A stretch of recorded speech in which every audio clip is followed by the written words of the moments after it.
ജ്യേഷ്ഠൻ്റെയും അനുജൻ്റെയും മക്കൾ ഒരു ഉമ്മാൻ്റെ മക്കളെ പോലെ ജ്യേഷ്ഠൻ അനുജത്തിയാണോ?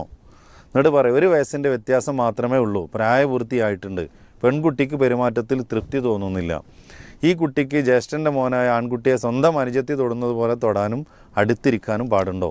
എപ്പോഴും പെൺകുട്ടി തൊട്ടുകൊണ്ടേയിരിക്കുന്നു, അവളോട് അടുത്ത് ഇടപെടരുത് എന്ന് പറയുന്നതിൽ തെറ്റുണ്ടോ എന്ന്?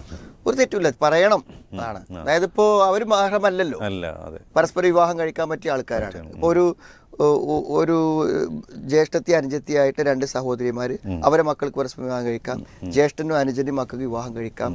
അതിനൊരു പ്രശ്നമില്ലല്ലോ. ഇപ്പോൾ നമുക്ക് തന്നെ അറിയാൻ പറ്റും, അലി ബിൻ അബി ത്വാലിബ് റളിയല്ലാഹു അൻഹു വിവാഹം കഴിച്ചത് ആരെയാണ്?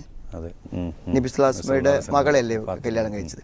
അപ്പോൾ അതിൽ ഇസ്ലാമികമായിട്ട് എന്തില്ല, അതിൽ പ്രശ്നമില്ല. പക്ഷേ അങ്ങനെയുള്ള വിവാഹം കഴിക്കൽ അനുവദിക്കപ്പെട്ട ആളുകളാകുമ്പോൾ അവർ തീർത്തും അന്യരാണ്.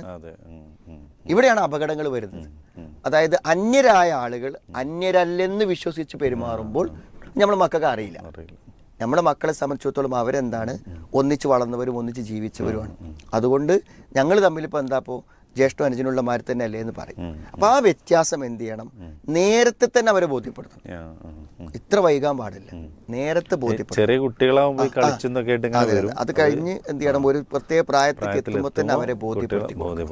കാരണം എന്താ വെച്ചാൽ ചിലപ്പോൾ ഒരാള് വളരെ നിഷ്കളങ്കമായിട്ടായിരിക്കും പെരുമാറുന്നത്, അടുത്ത ആൾ അങ്ങനെ ആയിക്കോളുന്നില്ല. പിന്നെ പ്രായപൂർത്തിയായ ഒരാണും പെണ്ണും കൂടുതൽ സമയം ഇടപെടുമ്പോൾ എന്ത് ചെയ്യും, അതിൽ തെറ്റായ ചിന്തകൾ വരാനുള്ള സാധ്യതകളുണ്ടല്ലോ. കാരണം ഒരു നോട്ടം പോലും ഒരാളെ വ്യഭിചാരത്തേക്ക് എത്തിക്കുമെന്ന് പറഞ്ഞാൽ ഇടപഴകലുകൾ എന്തായാലും തിന്മയിലേക്ക് നയിക്കുന്നല്ലേ മനസ്സിലാക്കണം. അപ്പോൾ അവിടെ സൂക്ഷ്മത പാലിക്കണം, അവിടെ വേറിട്ട് നിൽക്കാൻ പറയണം, അത് നല്ല നിലക്ക് അവരിൽ ആ ഒരു അകലം ഉണ്ടാക്കാൻ വേണ്ടി പരിശ്രമിക്കണം. അതുകൊണ്ട് തെറ്റില്ല.